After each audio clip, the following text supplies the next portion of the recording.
Well, I guess. There's no guessing about it. This episode was a good one. This was better than the other three. Not by much. There's dumb things in it. But as it plays out, it's framed better. It's organized better. There's still some of this back and forth with Riker, where they have yet another, which seems to me a forced argument. And at first there was a moment, it's at the opening, they're falling into the heart of the nebula. And he goes to talk to Picard and says, "You were right."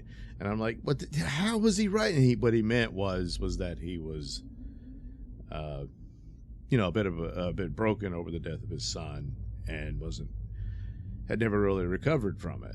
And so that was the deal. And it's okay, all right, I'll give him that. The rest of it, Seven has to track down the shapeshifter, and there's some suspense there.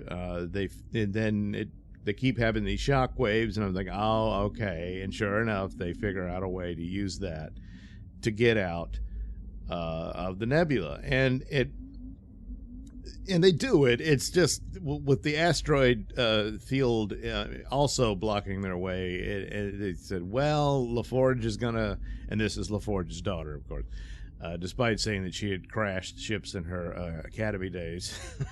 It was all dependent on her to navigate through this with only the impulse engines of the nacelles. And they all come together as a team. Even Captain Shaw shows up, and Captain Shaw is a guy who you could have built a new Star Trek series around as well. This would have taken the track of an a-hole captain, very difficult to get along with, which there's intrigue there, but he's an honorable man. He steps up to the plate and becomes heroic, and that would be a good run on a show, but that's, you're not going to get it, and that's not the case. There is this moment where ultimately, that was hinted at earlier, of why he's not so fond of the Borg, because he was a young, lieutenant or what have you, during the Borg attack that Locutus led. And of course, he lost just about all his shipmates in that battle. And the thing of it is that, seen this already. Cisco, of course, went through the same thing, did not like Captain Picard for that very reason, even though on an intellectual level, both of them would know it wasn't really his fault. But emotionally, it's a different story. Maybe Shaw was even more unforgiving. But it's one of those things. It's like, look, this is another bit of territory that the previous efforts have already tread. However, there's more credibility to this scenario than there was with the earlier seasons. Again, the metric of, is this better than the first two seasons? Oh, yes. Yes, it is. That's not worth anything. This episode just seems to function better than the previous ones. It's just the plot rolls out better. The performances seem better. And it's kind of like the old show, and how we've got to figure out how to get out of here and all this stuff. Even the there's a flashback scene again. They play a dumb, I can't even remember the song, a pop song, not a pop song, but a blues song, something, I can't remember. Picard's at the 10 forward on Earth, and these cadets show up and they want to talk to the great Picard, and so he tells them about a past adventure that he had with the original Jack Crusher, Wesley's father, and all this sort of stuff. And they ended up in a similar situation, and so this plays into what's going on in this one, and it's capped very well with the story going on between Picard and his son. They do mention that his son's about 22 or 23. He looks a lot older than that. So I'm not sure I'm buying that, but maybe he spent some time on a desert world. I don't know. But anyway, everybody has a part to play in their saving themselves. And, it's fine. The situation, it was not what I suspected it would be. Kind of, sorry. I mean, not really. I guess I shouldn't spoil everything. I don't know. Or maybe the nebula is giving birth to a space species, which looks very similar. I don't know if it's meant to be, because they're a little different looking, I thought, from the Encounter at Farpoint creatures. But space jellyfish, and that's the deal. But the thing of it is, they're going to explode out of the nebula, so that's why they had to get out of there. How do we do that? Well, you ride the waves, the shock waves, that's leading up to this birth. But that is the sort of thing that they might have done in the old show, and so they basically surf on that. Again, the idea, it seems like it would have been still a pretty bumpy ride on the way out through the asteroids, but oh well, little LaForge, she's just really gotten good at it, I guess. I don't know.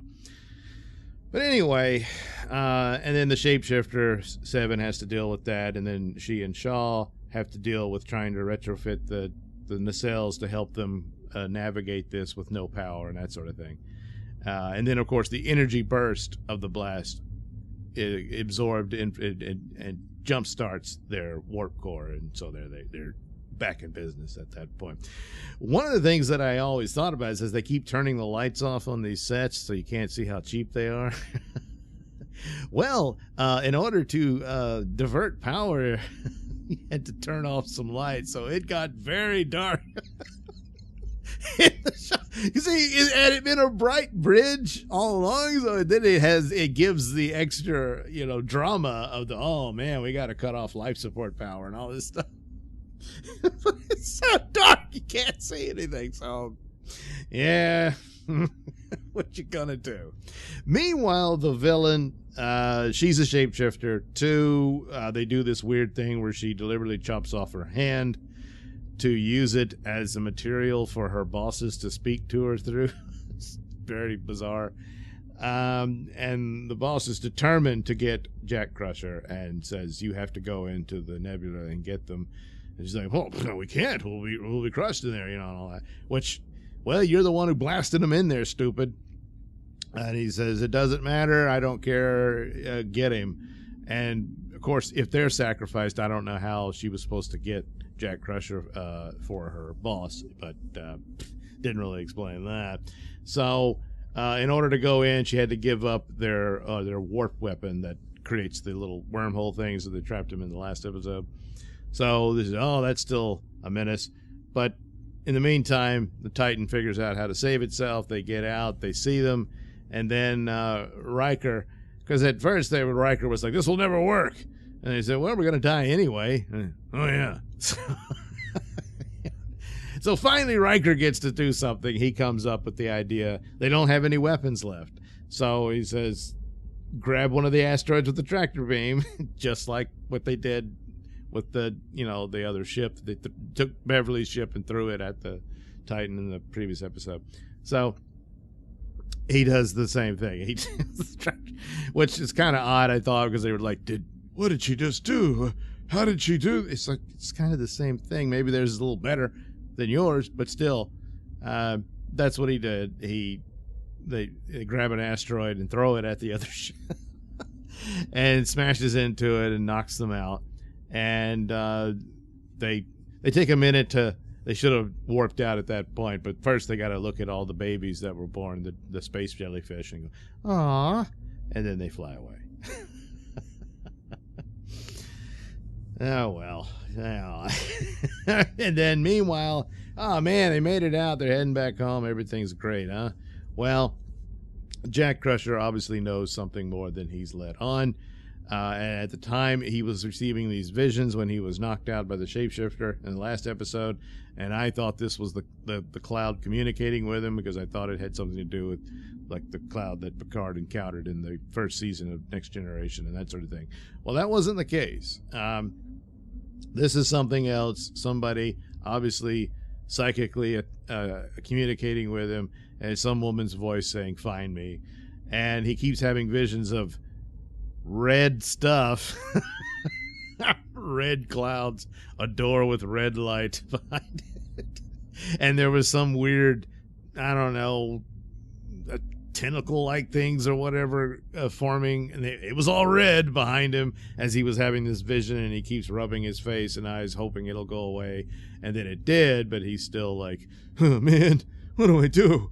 So my guess is, yeah, the shapeshifters want him because he's a guide to whoever this is making contact to him, which is probably also a shapeshifter. I don't know, that he's had some involvement, some sort of way, and he's now connected to this person.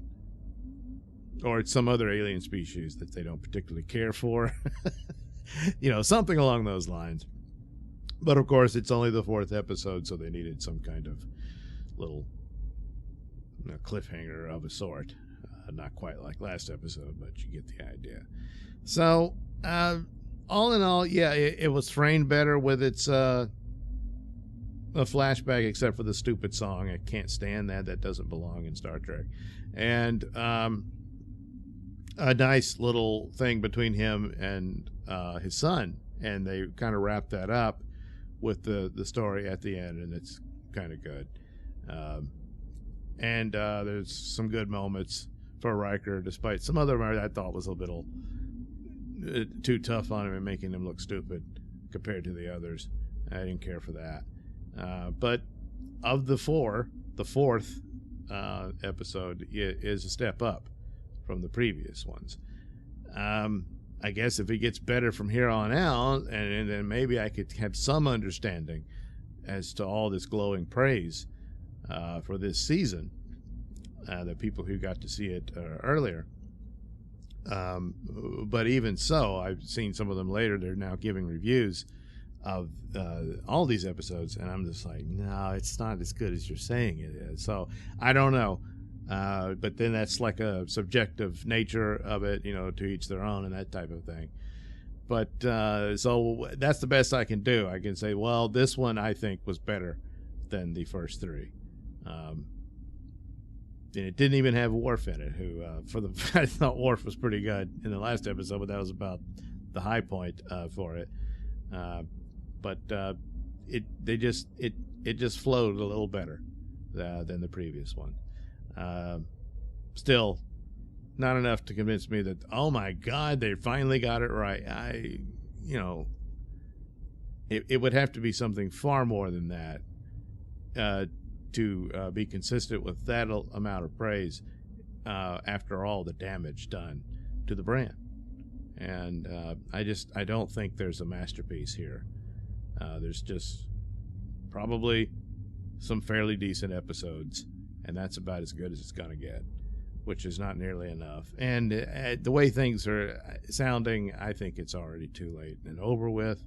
I think what they've got in the can will be put out, and then it's sayonara for Star Trek for quite some time. So anyway, so there you go. The no-win scenario, which, again, that's Kirk's era. That's not Next Generation. There's elements they do take from Next Generation, but they keep taking from the Kirk era stuff. And I was like, that doesn't really fit. But, whatever. I guess yeah, but we're making it a total celebration of Star Trek. Yeah, well, So anyway, yeah, looks like the 4th episode was a charm of sorts. Just not enough, for the overall thing. So, there you go.